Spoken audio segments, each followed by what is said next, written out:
Wassalatu wassalam ala Rasulillah Muhammad bin Abdillah wa ala alihi wa sahbihi wa man walah wa la hawla wa la quwwata illa billah. Subhanaka la ilma lana illa ma 'allamtana innaka antal alimul hakim. Rabbi shrah li sadri wa yassir li amri wahlul 'uqdatam min lisani yafqahu qawli. Amin ya rabbal alamin. Alhamdulillah, kita bersyukur kepada Allah Subhanahu wa taala atas segala limpahan anugerah, hidayah, inayah, taufik, rahmat dan nikmat Allah, khususipun nikmatul Islam, nikmatul iman dan nikmat kita semua menjadi umat baginda Muhammad sallallahu alaihi wasallam. Nikmat kita bisa melaksanakan ibadah. Mudah-mudahan segala amal ibadah kita menjadi amal ibadah yang diterima oleh Allah Subhanahu wa taala. Nikmat kita bisa berzikir, berdoa kepada Allah. Mugi-mugi sedaya hajat-hajate qabul dunia dan di akhirat. Nikmat kita bisa duduk di majelis ilmu, yang mana ilmu tersebut adalah warisan Nabi Muhammad sallallahu alaihi wasallam. Mudah-mudahan ilmu yang kita dapatkan nanti menjadi ilmu yang barokah, manfaat dunia dan di akhirat. Dan alhamdulillah kita lakukan semua amal ibadah tersebut, alhamdulillah, dalam keadaan panjang umur, sehat walafiat. Mugi-mugi dengan sebab kita hadir di majlis ilmu menjadi sebab insyaallah akan membuahkan istiqomah dalam ibadah, akan membuahkan nantinya panjang umur, sehat walafiat, dan akan membuahkan nantinya husnul khatimat. Amin ya rabbal alamin. Hadirin hadirat rahimakumullah. Di malam yang mulia ini kita akan membahas satu amal ibadah. Ketika kita melakukan amal ibadah tersebut, fadilahnya besar, bahkan bisa membuat kita panjang umur, sehat walafiat, bisa membuat rezeki kita diberkahi dan ditambah oleh Allah, dan bisa membuat kita nanti wafat dalam keadaan husnul khotimat. Apakah ibadah tersebut? Tiada lain silaturrahmi. Kemuliaan siapapun yang menyambung tali silaturrahmi. Sebelum kita membahas kemuliaan orang yang menyambung tali silaturahmi, kita harus paham nopo makna yang sesungguhnya menyambung tali silaturahmi. Nabi Muhammad sallallahu alaihi wasallam beliau bersabda, laisal wasil bil mukafi wa innamal wasil alladzi idza quti'at rahimuhu wa salaha. Orang yang menyambung tali silaturahmi itu, kata Rasulullah, bukan kebaikan dibalas dengan kebaikan, bukan nyambung tali silaturahmi niku hadirin. Kita alhamdulillah sekarang ini duduk bersama teman, mungkin ada tetangga, kadang tetangga niku berbuat baik, kita balas dengan kebaikan. Itu bukan hakikat menyambung tali silaturahmi. Tapi kata Rasulullah, wa innamal wasil, menyambung tali silaturahmi yang sesungguhnya, idza quti'at rahimuhu wa salaha, kalau tali silaturahminya oleh orang lain diputus, dia usaha untuk menyambungnya lagi. Ketika orang lain berbuat zalim kepada kita, meskipun mereka belum minta maaf, kita maafkan. Meskipun mereka iri kepada kita, kita ngatakan dalam hati, ya Allah, mugi-mugi orang itu panjang umur, sehat walafiat. Ketika orang lain membuka aib kita, memutus tali silaturahmi dengan kita, maka kita ngatakan dalam hati, ya Allah, kulo niki halal, kulo niki ridho. Itulah makna hakiki orang yang menyambung tali silaturahmi. Suatu hari Nabi Muhammad SAW duduk dengan para sahabat, kayak seperti kita ini hadirin. Makanya kata Al-Imam Sahal At-Tasturi, beliau mengatakan, man arada ayyanzur ila majalisil anbiya falyanzur ila majalisil ulama. Siapapun yang ingin tahu bagaimana majlisnya Nabi Muhammad dengan para sahabat, bagaimana duduknya Nabi Muhammad dengan para sahabat, maka kata Imam Sahal At-Tasturi, kalau ingin tahu, hadir dan duduklah di majelisnya para ulama. Sebagaimana kita hadir di majelis mereka para ulama, nggih niki sami hadirin. Dulu di zaman Nabi, Nabi bersama para sahabat ketika duduk bersama sama dengan kita. Nah, suatu hari Nabi Muhammad niku duduk dengan para sahabat. Kemudian Nabi Muhammad mengatakan, la yujalisuni man amsa qati'a rahimin liyagum anna. Apa kata Rasulullah? Wahai para sahabatku, jangan pernah hadir majelisku yang senang memutus tali silaturahmi. Ayo berdiri pulang yang senang mutus tali silaturahmi. Gak ada yang berdiri sahabat, kecuali yang duduk di belakang berdiri dari majelis Rasulullah keluar. Tidak lama kemudian majelis ini, sahabat ini kembali lagi ke majelis Nabi. Selesai majelis ditanya oleh Nabi, wahai sahabatku, ketika aku mengatakan tadi nggak ada yang berdiri kecuali engkau keluar dari majelisku, mengapa? Sahabat ini mengatakan, na'am ya Rasulullah, ketika aku mendengar engkau mengatakan jangan duduk di majelisku yang senang mutus tali silaturahmi, aku teringat aku ini punya salah dengan bibiku. Aku ini punya salah dengan bibiku dan bibiku juga punya salah denganku. Saya berdiri dari majelismu, saya ke rumah bibiku, aku minta maaf, aku sambung lagi tali silaturahmi, kemudian aku kembali ke majelismu. Apa jawaban Nabi Muhammad? Ahsanta, panjenengan niki tiyang sing sae. Ala innar rahmata la tanzil ala qaumin fihim qati'ur rahimin. Ketahuilah, kata Nabi Muhammad, rahmati Allah itu tidak turun ke suatu kaum yang di kaum itu ada orang yang senang mutus tali silaturahmi. Bayangno niki hadirin, rahmat itu gak turun ke kaum yang di situ ada orang senang bermusuhan. Nggih. Makanya Syekh Abdul Qadir Al-Jailani ketika mau buka majelis, sebelum ngaji, beliau itu memberikan pengumuman. Apa kata beliau? Afikum qati'. Kata Syekh Abdul Qadir Al-Jailani, ayo hadirin, saat terengnya kita ngaji, saya mau tanya, apakah ada di antara kalian yang senang musuhan? Apakah ada di antara kalian yang senang mutus tali silaturahmi? Kalau ada, ayo keluar sih. Karena rahmat Allah gak akan turun di majelis ini kalau masih ada di antara kita yang senang mutus tali silaturahmi.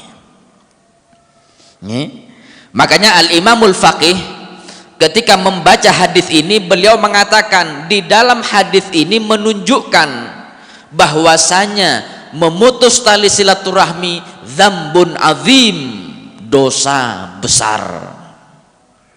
li'annahu yamna'ur rahmah anhu wa amman kana jalisu. Orang yang senang mutus tali silaturahmi ini orang yang hina, karena orang ini mencegah rahmat Allah turun kepadanya dan mencegah rahmat Allah turun kepada teman duduknya. Fal wajib 'alal muslim ayyatuba min qati'ir rahim wa yastaghfirullah wa yasilu rahimah. Maka wajib bagi kita semua yang ngaku Islam, yang ngaku iman, ayo kita bertaubat dari maksiat memutus tali silaturahmi. Ayo kita minta ampun kepada Allah, kemudian kita sambung tali silaturahmi kembali. Bahkan Nabi Muhammad SAW mengatakan dalam hadis yang lain, ma min hasanatin a'jal thawaban min silaturahim. Enggak ada pahala yang Allah segerakan ganjarannya di dunia kecuali silaturahmi. Selain silaturahmi ini kadang kita diberi balasan ibadah nanti di akhirat, tapi kalau silaturahmi ibadahnya Allah akan balas nanti ganjarannya di dunia, kemudian disimpan sampai akhirat. Sebaliknya, wa ma min dzambin ajdar ayyu ajjilallah li sahibihi al-uqubata fid dunya ma'a ma yaddakhiru fil akhirah minal baghyi wa qati'atir rahim. Tidak ada dosa yang Allah dahulukan siksanya di dunia sebelum nanti di akhirat kecuali dua. Satu, durhaka kepada orang tua. Yang kedua, memutus tali silaturahmi. Orang yang tidak tobat dari dua dosa ini hadirin, durhaka kepada orang tua, memutus tali silaturahmi, dosa akan disimpan oleh Allah sampai akhirat, kemudian azabnya Allah akan beri di dunia, kemudian ditambah lagi nanti di akhirat, naudzubillah. Makanya ayo di dalam Al-Quran niku hadirin, tidak ada Allah menyuruh untuk kita meminta maaf, enggak ada. Karena memang minta maaf niku hukumi wajib, tanpa diperintahkan kita harus sadar. Tapi yang diperintahkan oleh Allah di dalam Al-Quran, yang dianjurkan, Allah berfirman, faman afa wa aslaha fa ajruhu 'alallah, sinten mawon yang memaafkan. Allah gak mengatakan sinten mawon yang minta maaf, tidak. Allah mengatakan siapapun yang memaafkan, wa aslaha, dan mau hidup berdamai, rukun, maka pahalanya besar. Yang langsung balas pahala niku Allah subhanahu wa ta'ala. Wa yuqalu thalathatun min akhlaqi ahlil jannah la tujadu illa fil karim. Kata seorang ulama, ada 3 akhlak penduduk surga. Tidaklah orang yang memiliki 3 akhlak ini kecuali orang yang mulia dunia dan di akhirat. Yang pertama, al-ihsanu ilal musi. Kalau kita ingin tahu akhlaknya penduduk surga, yang pertama, merekalah golongan orang yang terus berbuat baik kepada orang yang menzaliminya. Yang kedua, wal afu amman zalamah. Merekalah golongan yang senang memaafkan orang yang menzaliminya. Dan ini akhlak gak gampang hadirin. Sudah memaafkan, kemudian masih berbuat baik kepada orang yang menzaliminya. Wah, gak gampang nih. Makanya kata ulama, tidaklah orang yang punya akhlak ini kecuali mulia. Karena ini akhlaknya penduduk surga. Para ulama zaman dahulu, mereka akhlaknya sabar, dizalimi memaafkan. Bekal mereka sabar, bahkan ulama mengatakan aishuna baina sobri wal jabri. Kata ulama, hidup kita para ulama ini kok tenang. Oh, nopo sih resepnya? Dua resepnya hidup para ulama, dua, as-sobru wal jabru, senang menyenangkan hati orang lain, dan akhlak mereka mempunyai bekal sabar memaafkan orang lain. Makanya mereka hidup di dunia itu tenang, nggak takut ala inna awliya Allah la khaufun alaihim walahum yahzanun. Wis gak bingung, gak takut, karena hidup mereka dua punya bekal sabar, dan yang kedua senang menyenangkan hati orang lain. Sayyidina Ali bin Abi Thalib mengatakan as-sabru bimanzilatil iman karroksi minal jasad. Kedudukan iman, kedudukan sabar di dalam keimanan ini seperti kepala di jasad kita. La hayata liman la ra'salah. Nggak bisa hidup itu jasad kalau nggak punya kepala. Meskipun yang lain anggota badannya itu lengkap, tapi nek nggak ada kepala nggak bisa hidup. Sama dengan iman, la imana liman la sobrolah. Nggak bisa dikatakan imannya kuat kalau tidak punya kesabaran.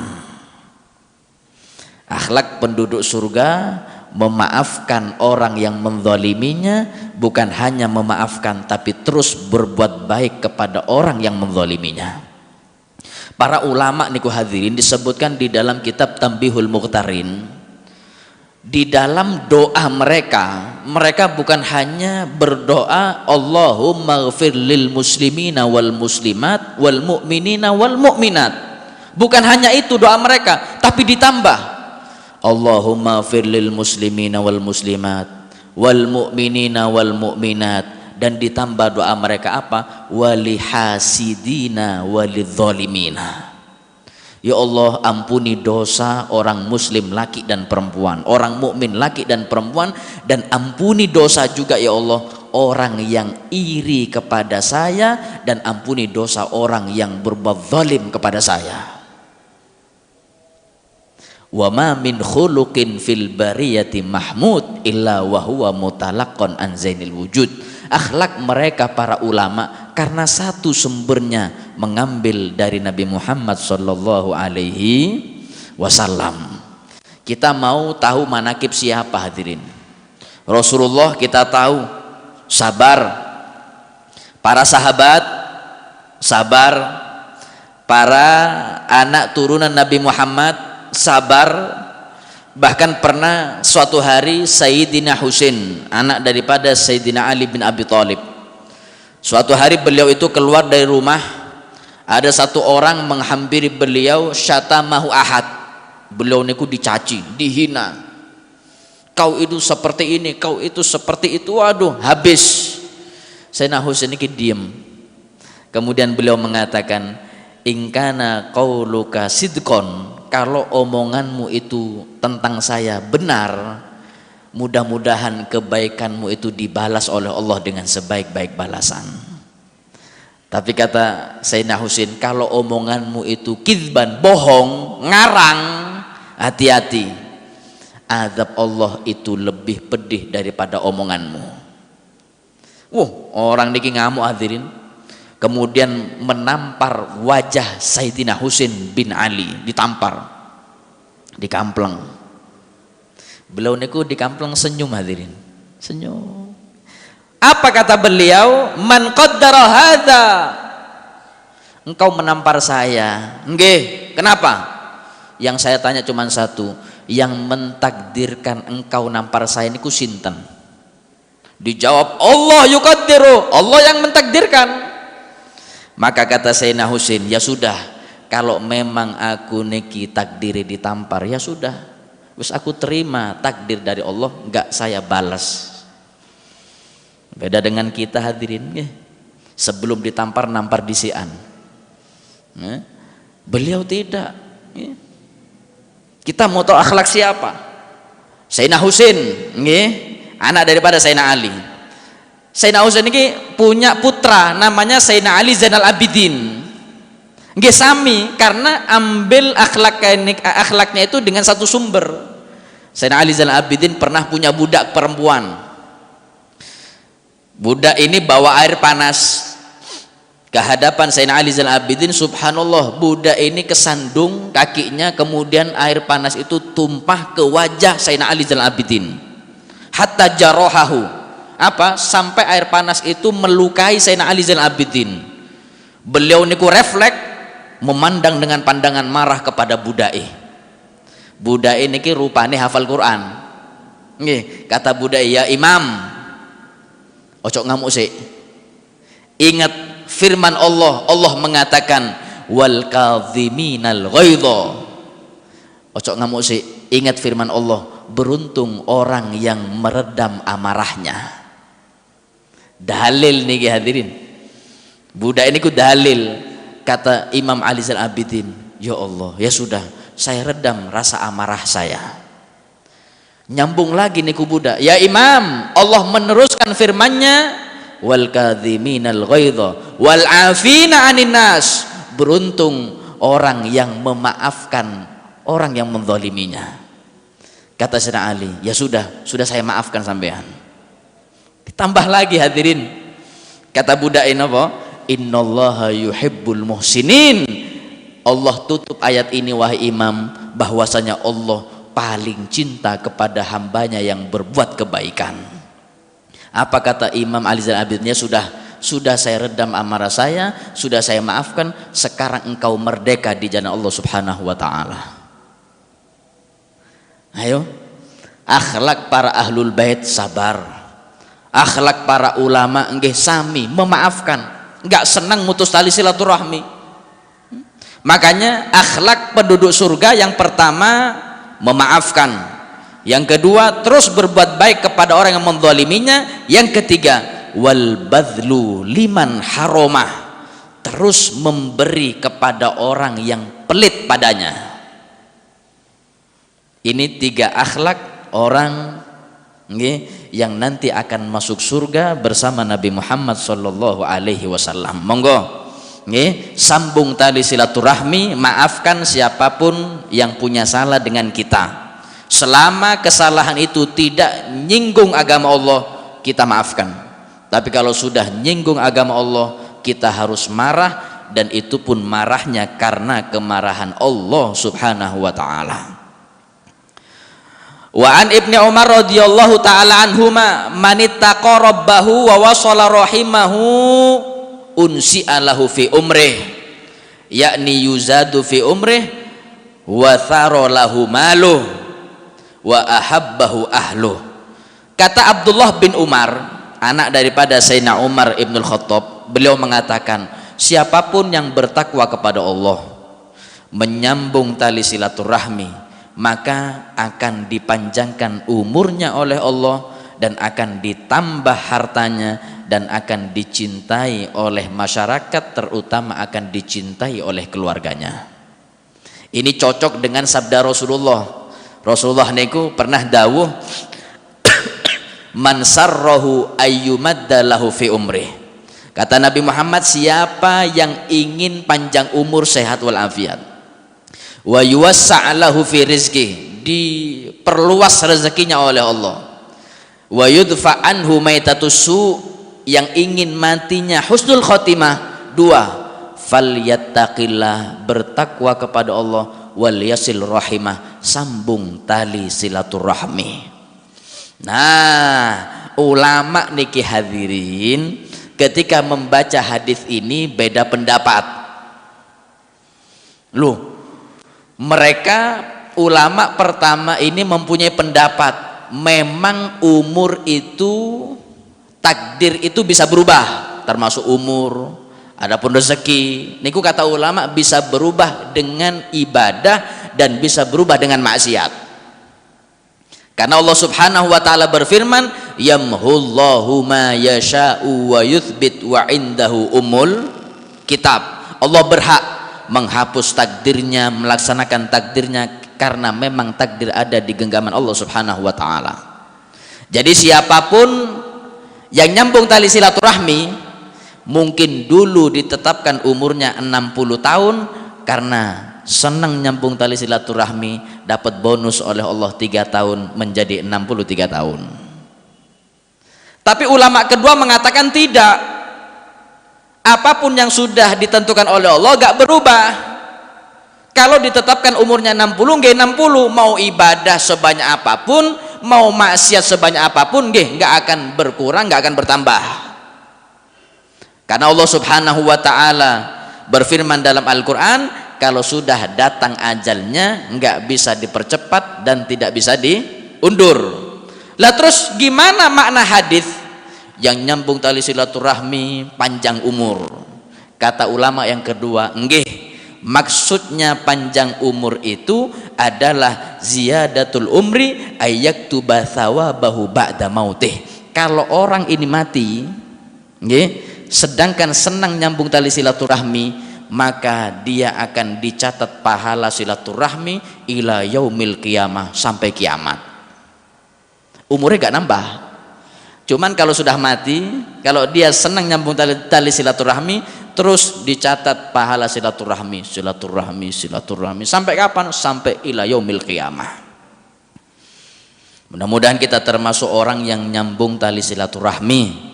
Amin ya rabbal alamin. Ittaqullah wasilur rahim fa innahu abqa lakum fid dunya wa khairul lakum fil akhirah. Kata Nabi Muhammad, ittaqullah, bertakwalah kepada Allah. Wasilur rahim, sambunglah tali silaturahmi. Mengapa? Karena dua ibadah ini akan kekal di dunia dan akan menjadi simpanan yang berharga nanti di hari kiamat. Hadirin yang dirahmati oleh Allah, sebanyak apapun amal ibadah kita, kalau senang mutus tali silaturahmi percuma. Dalam riwayat niku disebutkan bahwasanya qati'u rahimin mal'unun walau mata fi jawfil Ka'bah. Orang yang senang mutus tali silaturahmi mati niki dilaknat oleh Allah, matinya su'ul khotimah, meskipun mati di tengah-tengah Ka'bah tetap su'ul khotimah. Bayangno, dia sedang tawaf ibadah kepada Allah di tengah Ka'bah, meninggal, bisa su'ul khotimah kalau dia belum taubat dari maksiat, mutus tali silaturahmi, percuma. Makanya di dalam kitab Irsyadul Ibad ada satu cerita di zaman Al-Imam Ibnu Hajar Al-Asqalani.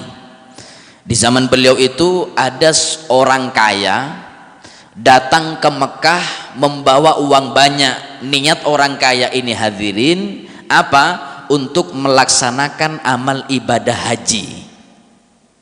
Namanya orang zaman dahulu niku nggak ada kartu ATM, jadi bawa uang tunai, bawa uang banyak, mau ngerjakan amal haji. Kepikiran kalau saya bawa uang banyak, akhirnya saya gak fokus ngamalkan amal ibadah haji. Akhirnya ini orang kaya tanya ke penduduk Mekah, di mana tempat penitipan sing amanah?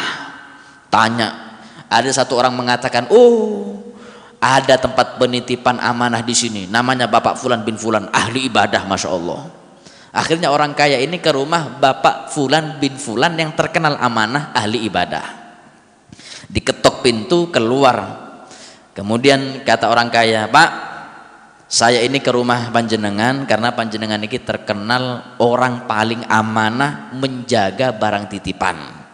Saya mau nitip uang karena saya mau beramal haji, saya takut hilang. Saya titipkan, setelah saya amal haji mungkin 5 hari lagi saya ambil uangnya. Panjenengan simpan. Kata orang itu, siap, saya akan simpan sebaik mungkin. Sudah. Orang kaya ini tawaf, melakukan amal haji, sa'i, mabit di Muzdalifah. 4 hari kemudian mau pulang ke negerinya, ngambil uang dulu yang dititipkan ke orang yang terkenal amanah. Sampai rumahnya diketok pintu, yang keluar anaknya. Kata orang kaya ini, maaf, saya ingin ketemu abahmu, orang tuamu, ayahmu mana? Saya ingin ngambil uang yang saya titipkan kepada ayahmu, saya ingin pulang ke negeri saya. Kata anaknya, subhanallah, baru kemarin abah saya meninggal dunia. Lah terus sok nopo? Saya ini mau pulang ke negeri saya, gak punya uang. Mungkin sampean tahu di mana tempat abahmu menitipkan barang. Kata anak ini, maaf, abah saya itu terkenal sak Mekah paling amanah. Nggak ada yang tahu, meskipun anaknya nggak tahu di mana tempat penyimpanan barang titipan semuanya itu. Lah terus sok nopo? Ya nggak paham. Bukan hanya sampean nih yang kesini, banyak orang itu minta barangnya, tapi saya juga nggak tahu gimana caranya. Sumpek niki orang kaya hadirin, sumpek, bingung, akhirnya ketemu dengan satu orang soleh, wali Allah. Kata orang soleh, saya lihat wajahmu ini kayak sumpek. Enggih Ustadz, saya ini mau curhat. Nggih, saya ini mau curhat. Curhat apa? Saya ini nitipkan uang ke orang yang terkenal amanah di Mekah. Lah kok subhanallah, ketika saya mau ambil, orang itu sudah mati duluan dan anaknya nggak ada yang tahu di mana tempat penyimpanan uang saya. Gimana Ustadz ya, saya mau pulang nggak ada uang. Kata orang soleh ini, ya sudah, tak kasih bocoran. Di dunia ini ada dua sumur. Wonten ada dua sumur, satu sumur Burhut di Yaman, ada satu sumur Zam-Zam di Mekah. Sumur Zam-Zam ini letaknya para arwah-arwah solihin yang meninggalnya husnul khotimah. Nek sumur Burhut yang di Yaman itu letaknya para arwah-arwah tolihin yang matinya su'ul khotimah. Lah terus ya apa Ustadz? Ya sudah, saya kasih izin engkau jam 12 malam pergi ke sumur Zam-Zam. Orang niku kan terkenal amanah, ahli ibadah, insya Allah matinya husnul khotimah. Wes jam 12 malam kau pergi ke sumur Zam-Zam, panggil nama rohnya. Kalau jawab, tanya di mana tempat dia menyimpan uangmu. Siap Ustadz? Wah senang nih hadirin. Ditunggu jam 12 malam. Pas jam 12 malam, ini laki-laki pergi ke sumur Zam-Zam di Mekah. Sampai di sumur Zam-Zam manggil, ya fulan, wahai bapak fulan. Gak jawab. Panggil malah, ya fulan, gak jawab. Dipanggil sampai subuh, gak jawab. Bingung nih ke orang laki-laki, ke rumah, ulama lagi, ke rumah orang soleh itu. Terus ngomong, Pak Ustadz, kemarin saya sudah jalankan tugas panjenengan, saya sudah ke sumur Zam-Zam, saya panggil nama ruh fulan itu kok gak jawab. Apa kata Ustadz niki? Inna lillahi wa inna ilaihi raji'un. Kalau nggak ada di sumur Zam-Zam, ya sudah berarti ruhnya ada di sumur Burhut di Yaman. Lah terus ya apa Ustaz? Wis tak kasih ongkos berangkat ke Yaman sampean. Berangkat ini orang ke Yaman, tanya sumur Burhut di mana. Dapat sumur Burhut, nunggu jam 12 malam. Nggih, pas jam 12 malam dipanggil, ya bapak fulan, subhanallah, baru sekali manggil ini orang kaya. Jawab ruh ini ku hadirin, ada apa kau kesini? Kata rohnya. Kata orang kaya, saya ini kesini nyari sampean.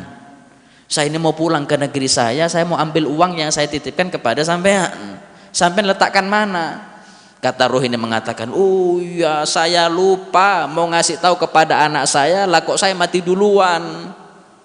Ya sudah, kau sekarang kembali lagi ke Mekah, ke rumah saya, bilang ke anak saya, semua barang titipan saya simpan 5 meter di belakang rumah, saya pendam 5 meter ke bawah.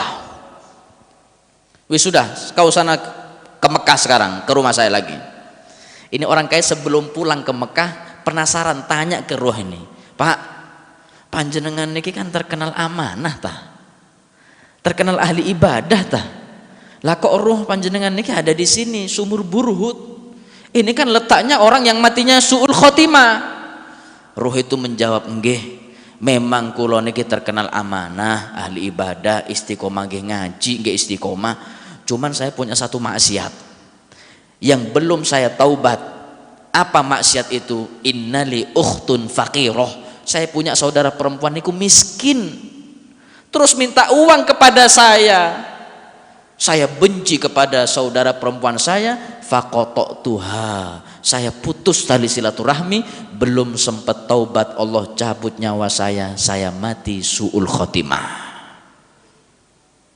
Mana ibadahnya? Mana amanahnya? Kalau sudah mutus tali silaturahmi, fatal nih hadirin. Qati'ur rahimin mal'unun walau mata fi jawfil Ka'bah. Orang yang senang mutus tali silaturahmi, naudzubillah, dia akan mati dilaknat oleh Allah meskipun matinya di tengah-tengah Ka'bah. Wa kana yuqal idza kana laka qaribun falam tamshi ilaihi birijlika walam tu'tihi min malika faqad qata'tah. Kalau kita punya di Batu atau di luar Batu keluarga, saudara, kata ulama ini, falam tamshi ilaihi birijlik, kita tidak mengunjunginya, walam tu'tihi min malik, atau kita tidak memberi hadiah kepada mereka, faqad qata'tah, kita sudah termasuk orang yang mutus tali silaturahmi. Lu gak musuhan, enggak hadirin, tapi nggih satu kota jarang berkunjung atau jarang ngasih hadiah kepada saudaranya, gimana? Naudzubillah, kita termasuk orang yang memutus tali silaturahmi. Wa fi ba'dis suhuf mimma anzalallahu ta'ala, di sebagian suhuf yang Allah pernah turunkan kepada salah satu nabinya, Allah berwasiat, yabna Adam, hei manusia, sil rahimak bimalik, sambung tali silaturahmi dengan keluargamu pakai harta. Kalau kita lebih kasih. Fa in bakhilta bimalik au qalla maluka famshi ilaihi birijlik. Kalau kita enggak mau ngasih harta kepada saudara kita, mungkin kita enggak punya uang, minimal kata Allah famshi ilaihi birijlik, kunjungi. Sedangkan Nabi Muhammad sudah bersabda, silu arhamakum walau bisalam, sambung tali silaturahmi meskipun minimal dengan menyapa atau bersalam kepada keluarga kita. Ya Allah, mudah-mudahan kita termasuk hamba yang nyambung tali silaturahmi, amin ya rabbal alamin. Wa qala al-faqih radhiyallahu ta'ala anhu, al-imamul faqih, beliau memberikan nasihat, memberikan penjelasan kepada kita. Idza kana rajulu inda qarabatihi wa lam yakun ghaiban anhum fal wajib alaihi ayyasilahum bil hadiyah wa biziyarah. Beliau mengingatkan, kalau ada seseorang punya kerabat, keluarga, dan keluarganya itu bukan di luar kota, masih satu kota, satu daerah, fal wajib alaihi, wajib bagi orang itu ayyasilahum, nyambung tali silaturahmi dengan keluarganya itu dengan dua hal, bil hadiyah wa biziyarah, kasih hadiah dan jangan lupa kunjungi mereka. Fa illam yaqdir ala silah bil mal falyasilhum biziyarah wal i'anah fi a'malihim in ihtaju. Beb, kalau saya ini nggak punya uang, Beb, sedangkan saya punya kerabat di daerah Batu, ya nopo, ya wis, kata Imam Faqih, kalau kita gak mampu nyambung tali silaturahmi dengan kerabat yang satu daerah dengan harta, ya wis, ganti dengan apa? Dengan ziarah dan membantu mereka kalau butuh bantuan. Mungkin kerabat kita punya hajat, kita nggak bisa bantu uang, ke rumahnya, sampai di rumahnya, maaf panjenengan butuh apa dari saya bantu. Oh tolong nggih angkat ini, angkat itu sudah nyambung tali silaturahmi. Wa in kana ghaiban yasiluhum bil kitabi ilaihim fa in qadara 'alal masir ilaihim kana al masiru afdal. Kalau kita punya kerabat di luar kota, nggih, bukan di satu daerah, maka cara kita nyambung tali silaturahmi minimal bil kitabi ilaihim, tanya kabar. Assalamualaikum, ya napa kabare, nggih mugi-mugi sehat terus. Niku minimal sudah. Kalau di sini bil kitabi ilaihim, nulis surat. Kalau zaman saniki wis gak laku surat nggih. WhatsApp niku wis enak, telepon lebih afdol, video call lebih bagus lagi nggih. Fa in qadara 'alal masjid ilaihim, tapi kalau kita mampu untuk mengunjungi mereka yang di luar kota, lebih afdol. Nggih. Itu cara kita menyambung tali silaturahmi. Fadilahnya besar, besar. Kata ulama, orang yang nyambung tali silaturahmi ada 10 faedah. Orang yang nyambung tali silaturahmi ada 10 faedah. Yang pertama, di dalam silaturahmi terdapat cintane Allah dan Nabi Muhammad sallallahu alaihi wasallam. Hadirin, kalau kita ini sudah dicintai oleh Allah, kita minta apapun hadirin akan diberi oleh Allah. Memang segala ibadah atau ibadah itu ada yang mempunyai fadilah khusus. Seperti apa? Sholat duha melancarkan rezeki, nggih. Baca surat Waqiah niku melancarkan rezeki. Tapi kita, kata ulama, kalau ngerjakan ibadah jangan niat itu, tapi niat satu, ridho Allah, cinta Allah. Mengapa? Kalau sudah Allah cinta kepada kita, kita belum minta hajat kepada Allah, Allah akan beri hajat kita. Termasuk kita kalau ibadah silaturahmi, di dalam silaturahmi faedah yang pertama ada ridho Allah subhanahu wa ta'ala. Yang kedua, idkhalus surur alaihim. Orang yang nyambung tali silaturahmi, faedah nyambung tali silaturahmi yang kedua, idkhalus surur, menyenangkan hati orang lain, baik kerabat atau teman kita.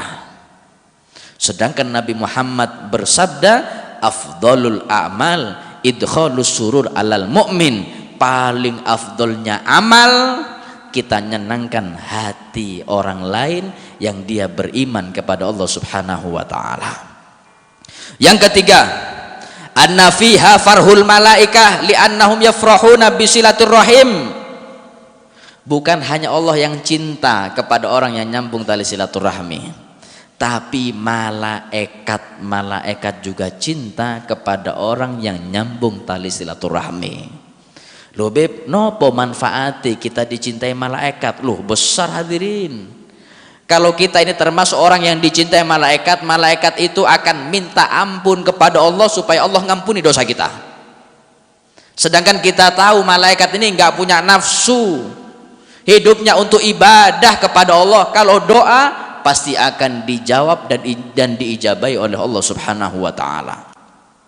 Yang keempat, anna fiha husnul tsana minal muslimina alaih. Faedah yang keempat, orang nyambung tali silaturahmi akan dipandang terpuji oleh masyarakat. Yang kelima, anna fiha idkhalul gham ala iblis alaihi la'nah. Orang yang nyambung tali silaturahmi, faedah yang kelima apa? Membuat iblis dan tentara niku sumpek nek wonten tiyang niku nyambung tali silaturahmi. Karena misinya iblis ini ya nopo muslim musuhan dengan muslim. Niku misinya iblis. Misinya setan itu gimana muslim membid'ahkan muslim yang lainnya. Misinya setan itu gimana muslim mensyirikkan muslim yang lainnya. Misinya setan itu gimana caranya muslim melaknat mengkafirkan muslim yang lainnya. Misinya setan itu gimana caranya muslim membunuh muslim yang lainnya. Itu misi setan. Waduh, kalau sudah ada muslim mensyirikkan muslim yang lainnya, membid'ahkan, mengkafirkan, mensyirikkan, setan itu bahagia hadirin, sukses misi mereka. Tapi kalau ada yang saling rukun, memaafkan, nyambung tali silaturahmi, setan niku gak bahagia, sedih, bingung, sumpek. Tapi hati Nabi Muhammad bahagia. Selanjutnya, yang keenam, ziyadatun fil umri. Faedah yang keenam, nambah umur kalau nyambung tali silaturahmi. Yang ketujuh, wa barakatun fil rizki, rezeki ini barokah. Jangan kita sempit mengartikan rezeki itu hanya uang. Ingat nggih? Kita sehat walafiat, rezeki. Punya uang, rezeki. Enak tidur, rezeki. Punya anak soleh-solehat, rezeki. Punya istri yang solehah, rezeki. Punya suami yang soleh, rezeki. Itu semuanya rezeki. Kalau kita nyambung tali silaturahmi, rezekinya akan diberkahi oleh Allah subhanahu wa ta'ala. Yang kedelapan, ini yang paling penting, sururul amwat. Orang yang nyambung tali silaturahmi, orang tuanya yang sudah meninggal akan bangga kepada anak cucunya kalau gak musuhan atau saling nyambung tali silaturahmi. Orang tuanya ini dapat pahala nih hadirin. Meskipun dikubur terus ngalir pahala silaturahmi. Mengapa? Dia punya anak nyambung tali silaturahmi. Kadang zaman saat ini Masya Allah ditinggal wafat oleh orang tuanya, lu anak rebutan warisan. Sampai membunuh, kebar ke timur bawa surat sertifikat tanah, lewat kuburan orang tuanya, nggak difatihai ini gua hadirin. Niki orang tua yang seperti ini hadirin akan diadab oleh Allah. Mengapa? karena dia punya anak atau punya cucu yang senang bermusuhan, memutus tali silaturahmi. Kalau kita ingin bahagiakan orang tua kita yang sudah meninggal, sambung tali silaturahmi minimal sesama saudara kita, jangan saling musuhan karena dunia. Yang selanjutnya, yang ke-9, ziyadatun fil mawaddah, akan tambah dicintai oleh makhluk Allah. Yang ke-10, ziyadatul ajri ba'da mautih, orang yang nyambung tali silaturahmi meskipun dia meninggal akan mengalir terus pahala silaturahmi sampai hari kiamat. Kalau niku pernah gadah kakak ipar, umur masih 36 tahun, perempuan hadirin, meninggalnya enggak punya penyakit sebelumnya, sehat walafiat, tapi beliau itu meninggal, teman-teman ini ku iri, pengen meninggal seperti kakak ipar saya. Bagaimana meninggalnya? Kakak ipar saya ini pas bulan Syawal, Lebaran, pas silaturahmi, meninggal ketika silaturahmi. Ya Allah, ya napa nih hadirin, meninggal ketika silaturahmi, mendadak hadirin. Ditawari minum, mau minum apa? Kata kakak ipar saya, sing seger-seger, haus aku. Baru ngomong haus, sakaratul maut meninggal. Berarti almarhumah sampai sekarang insya Allah terus ngalir pahala silaturahmi. Sampai kapan? Sampai kiamat. Kita ini yang belum jelas. Kita boleh bersedih ada yang meninggal, silahkan bersedih, tapi yang wajib kita sedih keadaan kita ini yang belum meninggal nih hadirin. Yang meninggal niku sudah melewati 3 fase. Dia sudah tahu melihat bagaimana wujudnya malaikat Israel, kita belum. Yang sudah meninggal dia tahu bagaimana sakit dan panasnya sakaratul maut, kita belum. Yang sudah meninggal ketika dia beriman kepada Allah, dia muslim, insya Allah dia wafat husnul khotimah, kita belum. Kita belum tahu. Kematian itu pasti akan datang. Jangan bingung kapan kematian itu datang, tapi bingung kita mati ditutup dengan husnul khotimah atau su'ul khotimah. Ya mungkin-mungkin sedaya ini husnul khotimah. Wa qala Anas bin Malik radhiyallahu taala anhu, "Thalathatu nafarin fi dhilli arsyir rahman yaumal qiyamah." Ada 3 golongan yang kelak di hari kiamat akan mendapatkan naungan dari Allah, yang mana hari kiamat tidak ada naungan kecuali naungannya Allah Subhanahu wa taala. Yang pertama, wasilur rahim. Orang yang nyambung tali silaturahmi akan dipayungi oleh Allah. Untuk hari kiamat niku matahari sejengkal di atas kepala kita hadirin. Bayangkan niki yang jauh, kadang batu niku nek panas ongkep hadirin, kadang butuh AC. Niki jauh niki. Matahari masih jauh. Nanti di hari kiamat Allah akan turunkan matahari sejengkal di atas kepala kita, dan kita akan berkeringat sesuai amal kita. Ada yang sampai mata kaki, ada yang sampai lutut, ada yang sampai pinggang, ada yang sampai dada, ada yang sampai hidungnya, ada yang tenggelam dengan keringatnya sendiri, naudzubillah. Nah, orang yang nyambung tali silaturahmi nggak kepanasan karena dia ada di bawah payung atau naungan dari Allah Subhanahu wa taala. Wasilur rahim yamuddu lahu fi umrih wa yuwassa' lahu fi qabrih wa rizqih. Kata beliau, orang yang nyambung tali silaturahmi panjang umur, sehat walafiat, rezekinya ditambah oleh Allah dan diperluas kuburane oleh Allah Subhanahu wa taala. Kadang orang zaman saat ini mempermewah bangunan rumah yang hanya ditinggali sampai 60 tahun, 70 tahun. Tapi tidak memperistimewa bangunan kuburnya dengan sholat, dengan sedekah ataupun Al-Quran. Wa mra'atun mata zawjuha wa taraka yatama fataqumu hiya 'alal aitam hatta yughnihimullah aw yamutu. Yang kedua yang akan mendapatkan naungan dari Allah yaumul qiyamah, perempuan yang ditinggal wafat oleh suaminya, ditinggal wafat oleh suaminya dan mengurus anak yatim sampai Allah beri kaya kepada mereka atau sampai mati salah satunya. Yang ketiga yang mendapatkan naungan dari Allah, warrajulu ittakhadha ta'aman fada'a ilaihil yatama wal masakin. Seseorang yang punya harta, disisihkan sedikit hartanya beli makan, kemudian makanan itu dipanggil anak yatim dan fakir miskin, diberikan makan kepada mereka.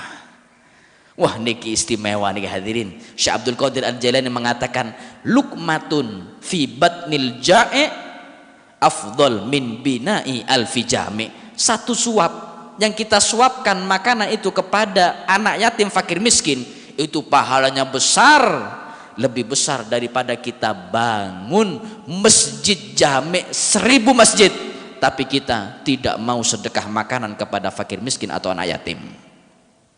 Kalau aku pernah ke Medan, di Medan itu ada generasi anak muda, niki insya Allah patut dicontoh oleh orang Batu nih hadirin. Di Medan itu ada sekelompok anak muda mungkin 10 orang, masih muda, umur mungkin 30 tahun, seumuran saya. Ya Allah, semangat mereka sedekah. Mereka punya komunitas kelompok namanya GIS, Gerakan Istiqomah Sedekah. Jam 3 malam pergi ke warung, mereka urunan 50 ribuan, kemudian dibelikan makanan padang. Setelah dibelikan makanan padang, kemudian ke pinggiran-pinggiran kota, yang tidur di bawah jembatan dibanguni pak, dan mereka gak mandang niki muslim kafir dikasih teng Medan. Dan alhamdulillah saya pernah ikut sekali sebelum saya pulang dari Medan, saya ikut jam 3 malam bagi hadirin ke bawah jembatan. Subhanallah hadirin, memang kalau kita ingin syukur sering kumpul bersama orang miskin. Saya itu bagi nasi ke bawah kolong-kolong jembatan, ada di antara mereka panjenengan ngertos tosa sih.